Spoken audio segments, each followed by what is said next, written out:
మేషేభరణి సంజాతం శ్రీవత్సకులభూషణం రత్నమార్య గురోపుత్రం రామానుజమహం భజే. అస్మద్గురుభ్యో నమః. ప్రియ భగవద్బంధువులారా, ధనుర్మాసం చాలా విశేషమైనటువంటి మాసం. ధనుర్మాసంలో అందరూ కూడా తెల్లవారుజామునే లేచి దేవాలయాలకు వెళ్ళి, ముఖ్యంగా వైష్ణవాలయాల్లో చాలా విశేషంగా ధనుర్మాసం అంతా కూడా తిరుప్పావై సేవాకాలం జరుగుతూ ఉంటుంది. తిరుపతిలో కూడా ఈ మాసమంతా కూడా, ధనుర్మాసం అంతా కూడా ప్రత్యేక కార్యక్రమాలు అనేవి లేకుండా, సుప్రభాతాన్ని కూడా వినిపించకుండా కేవలము తిరుప్పావైని మాత్రమే స్వామి ముందర అనుసంధానం చేస్తారు. అంటే ఆయనకి తిరుప్పావైని నివేదిస్తారు. అంత విశేషమైనటువంటిది ఈ తిరుప్పావుని మనకు అందించినటువంటి ఆండాళ్ళు తల్లి 30 రోజుల పాటు పరమాత్మని పొందడం కోసము కాత్యాయని వ్రతం అనేటువంటిది కృష్ణుడు ఈ నేల మీద తిరగాడినటువంటి రోజుల్లో చేసినటువంటి వ్రతాన్ని దాన్ని అనుకరిస్తూ కలియుగంలో మన కోసం శ్రీవిల్లిపుత్తూరులో అవతరించి అక్కడ ఉండేటువంటి వటపత్ర సాయిని ఆ ఆరాధన చేసి 30 రోజుల పాటు ఆయననే కృష్ణుడిలాగా భావించి, తాను మిగతా తన చెలికత్తెలందరినీ గోపికల్లాగా భావించి, భావనతో అందరూ కృష్ణుడితోటే ఉన్నట్టు భావించి 30 రోజుల పాటు చేసినటువంటి వ్రతమే తిరుప్పావై వ్రతము. ఈ తిరుప్పావై మాసమంతా కూడా, అంటే ఈ ధనుర్మాసం అంతా కూడా ఏ ఇంట్లోకి వెళ్ళినా, ఏ లోగిలికి వెళ్ళినా, ఏ గుడికి వెళ్ళినా సరే విశేషమైనటువంటి ఆధ్యాత్మిక భావనలు, ఆధ్యాత్మిక వాతావరణం కనిపిస్తూ ఉంటుంది. అటువంటి విశేషమైనటువంటి ధనుర్మాసంలో శ్రీరామదూత సేవా సమితి వారు 30 రోజుల పాటు విశేషమైనటువంటి కార్యక్రమాలు చేయాలి అని నిర్ణయించుకోవడం జరిగింది.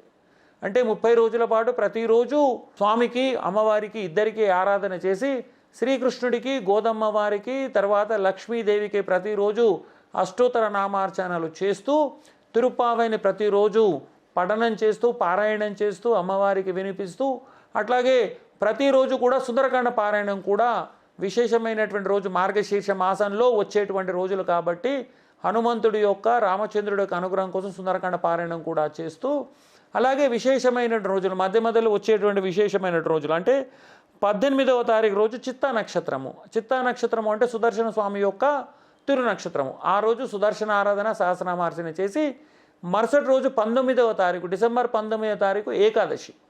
అలాగే స్వాతి నక్షత్రం. అలాగే స్వాతి నక్షత్రం రోజున సుదర్శన నరసింహ హోమం చేస్తాము. నృసింహస్వామి ఆరాధన కూడా చేయడం జరుగుతుంది.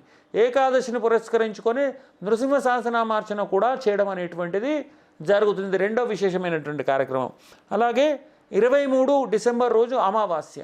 అమావాస్య రోజు లక్ష్మీ హోమము. ఇవన్నీ కూడా మామూలుగా జరిగేటువంటి నిత్యారాధనలు కాకుండా విశేషంగా జరిగేటువంటి అమావాస్య రోజు లక్ష్మీ హోమం జరుగుతుంది.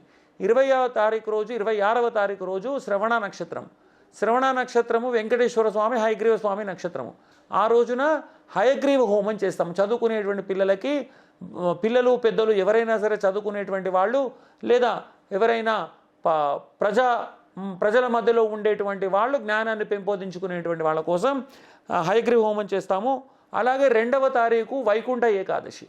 వైకుంఠ ఏకాదశి రోజు ప్రత్యేకంగా విష్ణు సహస్రనామార్చన చేస్తూ, సహస్రనామార్చన చేస్తూ, ఏమాత్రం అవకాశం ఉన్నా సరే ఆ రోజు లక్ష పుష్పార్చన చేసేటువంటి సంకల్పం కూడా ఉంది. అలాగే 6వ తారీఖు రోజు, 6 జనవరి రోజు పౌర్ణమి. ఆ రోజు విశేషంగా వైనతేయ ఆరాధన చేసి గరుడ హోమం చేయడం జరుగుతుంది. 7వ తారీఖు రోజు పునర్వసు నక్షత్రం. పునర్వసు నక్షత్రం అంటే శ్రీరామచంద్రుడి యొక్క నక్షత్రం.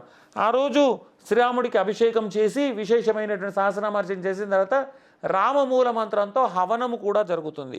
తర్వాత 11వ తారీఖు రోజు కూడారై. ఆ రోజు అమ్మవారు, గోదమ్మవారు రంగనాథుడికి పాయసాన్ని సమర్పిస్తాను అని చెప్పి మాట ఇచ్చినటువంటి రోజు. ఆ రోజు అన్ని వైష్ణవ దేవాలయాల్లోనూ గంగాళాల కొద్దీ పాయసం చేసి స్వామివారికి నివేదించడం జరుగుతుంది. ఆ రోజు విశేషమైనటువంటి కార్యక్రమం జరుగుతుంది. అలాగే 12వ తేదీ రోజు అమ్మవారు పుట్టినటువంటిది పుబ్బా నక్షత్రం. అటువంటి ఆ నక్షత్రం రోజున అమ్మవారికి ఆరాధన, సహస్రనామార్చన, ఇంకా విశేషమైనటువంటి కార్యక్రమాలు జరుగుతాయి. తర్వాత 14వ తారీఖు రోజు లక్ష పుష్పార్చన, గోదా కళ్యాణము జరుగుతుంది. చివరగా 16వ తారీఖు రోజు ఈ కార్యక్రమానికి సంపూర్ణం చేస్తూ లక్ష్మీనారాయణ హోమం.